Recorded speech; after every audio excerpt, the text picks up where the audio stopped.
आज के समय में ऑनलाइन क्लासेस या वर्चुअल क्लासेस का विशेष महत्व है, जिसमें टीचर अपने स्टूडेंट के साथ आसानी के साथ ऑनलाइन तरीके से इंटरेक्ट कर सकता है। तो इसी के बारे में सारा हम इस वीडियो में समझेंगे।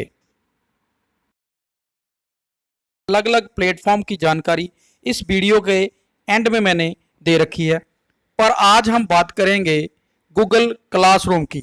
इस गूगल क्लासरूम को किस ढंग से इंस्टॉल किया जाता है, किस ढंग से इसमें क्लासेस क्रिएट की जाती हैं और बच्चों को इनवाइट या ज्वाइन करवाया जाता है, तो उसके बारे में सारे का सारा हम समझेंगे। गूगल क्लासरूम जो है वो एक बहुत ही ऑथेंटिकेटेड वर्चुअल एनवायरनमेंट है, जिसमें टीचर अपने बच्चों के साथ बहुत ही सिक्योर तरीके के साथ इंटरेक्ट कर सकता है और उन्हें अलग अलग तरह की असाइनमेंट देके चेक कर सकता है। तो आओ आगे देखते हैं।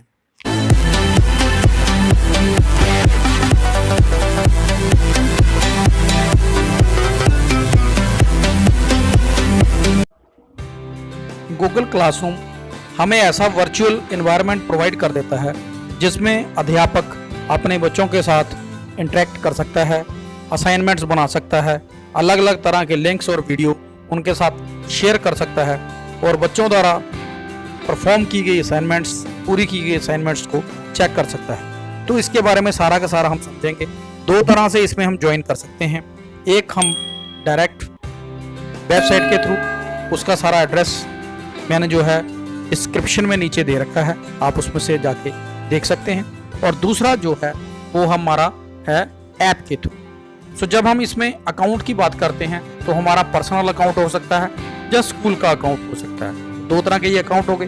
तीसरा जो अकाउंट है जिसको हम जी सूट अकाउंट कहते हैं, उसमें एडमिनिस्ट्रेटर द्वारा अकाउंट क्रिएट किया जाता है। फर्दर आगे फिर वो टीचर्स और टीचर्स फिर आगे बच्चों के साथ इंटरेक्ट करते हैं। तो ज़्यादा हम कॉम्प्लेक्स नहीं बनाएंगे, सिंपल और साधारण तरीके से बात करेंगे जिससे सारे दर्शक आसानी के साथ समझ सकें। पहली बार जब हम ज्वाइन करते हैं, किसी भी तरीके से जब हम ज्वाइन करते हैं, तो हमें इस ढंग से स्क्रीन जो है हमारी सामने आ जाती है। वैसे मैं आपको बता दूं कि बस थोड़े ही समय के बाद आगे इस वीडियो में मैं प्रैक्टिकल तरीके से आपको बताऊंगा कि किस ढंग से हम सारा इसमें काम करते हैं। उसके बाद वो साइन इन की बात कर रहा है, जिसमें आपका जीमेल आ जाएगा और उसमें वो एक्सेप्ट आप कर लेंगे और फर्दर इस ढंग से आपका जो है वो पर्सनल अकाउंट या अगर आप स्कूल अकाउंट क्रिएट करना चाहते हैं तो वो भी इसी ढंग से वो क्रिएट हो जाएगा। जैसा मैंने पहले बात की है कि जहाँ तो आप डायरेक्ट वेबसाइट के थ्रू करें या ऐप के थ्रू करें। मान लो मैं गूगल क्लासरूम की ऐप डाउनलोड कर लेता हूँ। डाउनलोड करने के बाद वो ऐप इस ढंग से क्लासरूम के रूप में आ जाएगी। उसमें क्लिक करूंगा तो सामने इस ढंग की स्क्रीन जो आपके सामने नजर आ रही है आ जाएगी। इसमें प्लस का साइन है, उस पर अगर हम क्लिक कर दें तो दो ऑप्शन हमारे पास नजर आएंगे, join class, create class. Create class का मतलब है अध्यापक उस पर अपनी क्लास आसानी के साथ क्रिएट कर सकता है और ज्वाइन क्लास में स्टूडेंट जो है वो क्लास कोड जो उसके अध्यापक को उसको देगा उसको डाल के वो ज्वाइन कर सकता है। तो हम बात अध्यापक की साइड की पहले कर लेंगे कि हम क्रिएट क्लास कैसे करेंगे। जैसे क्रिएट क्लास पे क्लिक करेंगे तो ये टर्म कंडीशन हमारे सामने आ जाएंगी। इसको हमने क्लिक कर लिया है और फिर एक हमारे फॉर्म के रूप में एक पेज जो है वो इस ढंग से खुल जाएगा। इसके अंदर हम जो है क्लास का नाम, उसका सेक्शन, रूम का नाम डाल सकते हैं। 2-3 ये कॉलम फिल करने के बाद ओके बटन पे हम क्लिक कर लेंगे, जिससे हमारी क्लास जो है वो क्रिएट हो जाएगी। एक अध्यापक के पास अगर एक से ज़्यादा क्लासेस हैं तो वो उस ढंग से वो एक से ज़्यादा क्लासेस सेक्शन वाइज क्रिएट कर सकता है। जैसा कि आप स्क्रीन पे देख रहे हैं कि रिक्वायर ऑप्शन जो उसने मांगे हैं वो हमने फिल कर दिए हैं, जैसे क्लास का नाम, सेक्शन, रूम नंबर भी इसमें बात करता है। और फिर नीचे क्रिएट का ऑप्शन है, उस पर क्लिक करेंगे तो क्लास जो है आसानी से हमारी जो है क्रिएट हो जाएगी और उसका कोड भी, वो क्लास कोड भी साथ में देता है।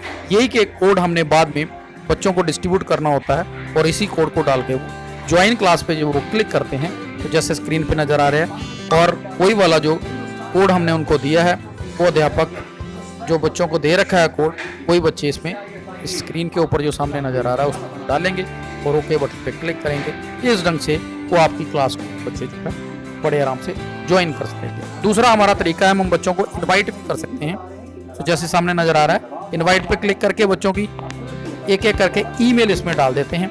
तो ये इनविटेशन जो मैसेज है वो उनकी ईमेल में चला जाएगा, वहाँ वो क्लिक करेंगे तो ज्वाइन कर जाएंगे। सो दोनों तरीक़ों से बच्चे जो हैं वो ज्वाइन कर सकते हैं। तीसरे में बच्चे ऐप को भी डाउनलोड कर सकते हैं और प्लस के साइन पे क्लिक करने के बाद ज्वाइन ऑप्शन पे क्लिक करके वो इस ढंग से भी वो ज्वाइन कर सकते हैं। सो दोनों तरह से यहाँ पे हमने देख लिया है कि टीचर किस ढंग से अपनी क्लास क्रिएट कर सकते हैं और बच्चे कैसे ज्वाइन कर सकते हैं। फर्दर आगे हम देखेंगे कि जैसे स्क्रीन पे सामने क्लास वर्क नज़र आ रहा है, इसमें हम समझेंगे कि किस ढंग से हम अलग अलग तरह की असाइनमेंट्स बना सकते हैं। जैसा प्लस बटन पे मैंने क्लिक किया है, इसमें आपका सबसे पहला ऑप्शन ही असाइनमेंट का नज़र आ रहा है और further quiz management, queries, homework, questions ये सारे नज़र आ रहे हैं। तो असाइनमेंट में मैंने क्लिक कर दिया है। अब वो असाइनमेंट के टाइटल की बात कर रहा है, इसमें हम असाइनमेंट का टाइटल भर देंगे, देन उस असाइनमेंट संबंधी एक्सप्लेनेशन और दे देंगे।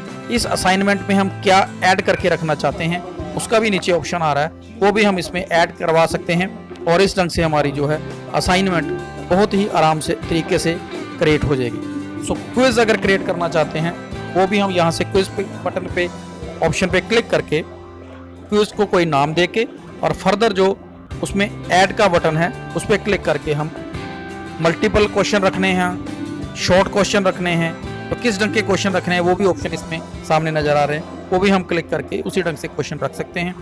रिक्वायरेबल ऑप्शंस को क्लिक करके हम आसानी के साथ क्विज जो है वो भी बच्चों के लिए क्रिएट कर सकते हैं। तो इस ढंग से हमने असाइनमेंट देखी है कैसे क्रिएट करनी है, क्विज के बारे में समझा है। एक सिंपल सा फॉर्म है क्विज क्रिएट करने के लिए, वो हम फिल कर लेंगे, भर लेंगे और ऐड बटन पे क्लिक करके देखिए हम क्या क्या इसमें ज्वाइन करवा सकते हैं। जैसे फाइल है, लिंक है, इमेजेस हैं, डॉक्यूमेंट्स हैं, वो भी हम इसमें क्विज में रख सकते हैं। सो इस ढंग से हम क्विज जो है आसानी के साथ क्रिएट कर सकते हैं। शॉर्ट क्वेश्चंस, लॉन्ग क्वेश्चंस वो भी बच्चों को असाइनमेंट के रूप में दिए जा सकते हैं। और जैसा कि आप देख रहे हैं, मैंने फिर से प्लस पे क्लिक किया है तो इसमें हमारी जो है और तरह के ऑप्शन वो सामने नज़र आ रहे हैं। सो वो वाले सारे भी ऑप्शन हम एक एक करके फिल करके बच्चों को एज ए होमवर्क दे सकते हैं। सो होमवर्क के रूप में हमने समझा है कि हम असाइनमेंट क्रिएट कर सकते हैं, क्विज बना सकते हैं, लॉन्ग क्वेश्चन दे सकते हैं, शॉर्ट क्वेश्चन बच्चों को दे सकते हैं। सो इस ढंग से ये सारे का सारा। इसके अलावा जो हमने क्लास क्रिएट कर रखी है जैसा स्क्रीन पे सामने आ रहा है, उसकी प्रोफाइल हम चेंज कर सकते हैं। जैसा कि हम आमतौर पे व्हाट्सएप के ऊपर अपना प्रोफाइल स्नैप लगाते हैं, उसी ढंग से हम अपनी क्लास की स्नैप खींच के जो हमने क्लास क्रिएट कर रखी है उसका भी प्रोफाइल स्नैप के रूप में हम इसमें लगा सकते हैं। ये बच्चों को सारे का सारा काम शेयर ऑप्शन पर क्लिक करके हम शेयर कर सकते हैं और बच्चों का दिया जो होमवर्क है उसे चेक कर सकते हैं। सो इस ढंग से गूगल क्लासरूम हमें एक बहुत ही बढ़िया प्लेटफॉर्म प्रोवाइड कर देता है जिसमें अध्यापक बच्चों के साथ इंटरेक्ट करते हैं। सो आने वाली वीडियो में और भी अलग अलग तरह के इसी ढंग से टॉपिक आपके सामने